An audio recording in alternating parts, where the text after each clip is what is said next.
সম্প্রতি উমাকান্ত বাংলা মিডিয়াম স্কুলে ছাত্র সংঘর্ষ ও পঠন পাঠনের ক্ষেত্রে তৈরি হওয়া বিভিন্ন সমস্যাগুলি দূর করার দাবিতে সোচ্চার হলো এসএফআই এর সদর বিভাগীয় কমিটি। শুক্রবার প্রধান শিক্ষকের নিকট ডেপুটেশন প্রদান করা হয়। তারা দাবি জানান, গত 24শে জুলাই যে ঘটনা ঘটেছে দুই দল ছাত্রের মধ্যে তা যেন আর না ঘটে। সেই সঙ্গে এই ধরনের ঘটনা প্রতিরোধে স্কুল কর্তৃপক্ষ কী পদক্ষেপ নিয়েছে তা জানতে চান এসএফআই এর এই প্রতিনিধিরা। পরে প্রতিক্রিয়া দিতে গিয়ে প্রতিনিধি দলের সদস্যরা জানান, প্রধান শিক্ষক আশ্বস্ত করেছেন এই ধরনের ঘটনা আর ঘটবে না। তিনিও এর জন্য নিন্দা জানিয়েছেন। স্কুটি রাখা নিয়ে বিতর্কের জেরে এই অনাকাঙ্ক্ষিত ঘটনা ঘটেছে বলে প্রধান শিক্ষক এসএফআই এর প্রতিনিধিদের জানিয়েছেন।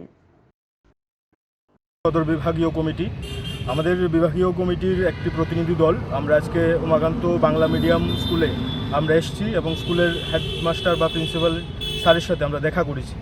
আমরা দেখা করার আজকে মূল একটাই কারণ, গত 24 তারিখ স্কুলের মধ্যে ছাত্রদের দুটো ক্লাস, সেই ক্লাসের মধ্যে সংঘর্ষ বাধে এবং সেই সংঘর্ষের পর বহিরাগতদের দ্বারা ছাত্রদের আক্রান্ত হওয়ার ঘটনা সারা রাজ্যে, শহর, রাজধানী সহ গোটা ত্রিপুরায় ছাত্র, শিক্ষক, অভিভাবকদের বিচলিত করেছে। সেইভাবেই আমরা যেহেতু ছাত্রদের মাঝে কাজ করি, সেই ঘটনা আমাদেরও বিচলিত করেছে। আমরা অনেকেই এই স্কুলে পড়াশোনা করেছি বা প্রাক্তনী।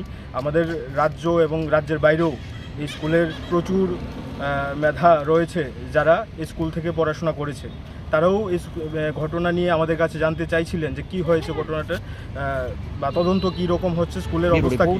আমরা আজকে প্রিন্সিপাল স্যারের সাথে যখন কথা বললাম, উনি বললেন যে স্কুলের মধ্যে যে ঘটনাটা হয়েছে সেটা স্কুলের আভ্যন্তরীণ যে বিষয়, ক্লাসের মধ্যে বা স্কুলের দুটো ছাত্রের স্কুটি বা বাইক নিয়ে কিছু একটা ঝগড়ার পর তাদের মধ্যে মারপিট হয়। তারপর উনি মূলত অস্বীকার করেছেন যে বহিরাগতরা এসছে।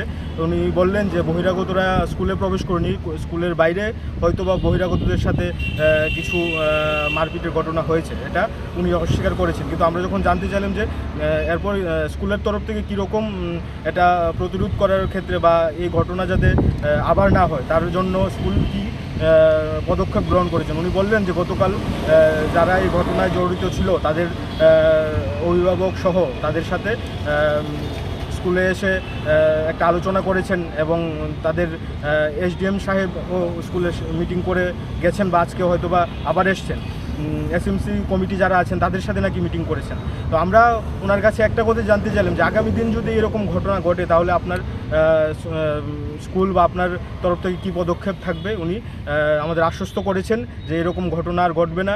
আগামী দিনে স্কুলের তরফ থেকে যে সমস্ত নিরাপত্তা দরকার সে সমস্ত নিরাপত্তা উনি গ্রহণ করবেন এবং স্কুলে যাতে ছাত্ররা নিরাপত্তা বিঘ্নিত না হয় সেই ব্যাপারটা উনি লক্ষ্য রাখবেন। এবং আমরা আরও একটি দাবি করে এসেছি যে আগামী দিনে এরকম ঘটনা যাতে আর না হয়, স্কুলের ছাত্র এবং অভিভাবকদের বা স্কুলের শিক্ষা অনুরাগী যারা আছে তাদের সম্মিলিত একটা আলোচনা সভা করা এবং ছাত্রদের আরও কীভাবে এই বিষয়গুলি থেকে দূরে রাখা যায়, পড়াশোনায় আবার আগের যে পুরনো গৌরব উমাকান্ত স্কুলের সেই গৌরব ফেরানো যায়, এটার ব্যবস্থা গ্রহণ করা। এবং উনি আমাদের কথায় একমত হয়েছেন এবং উনি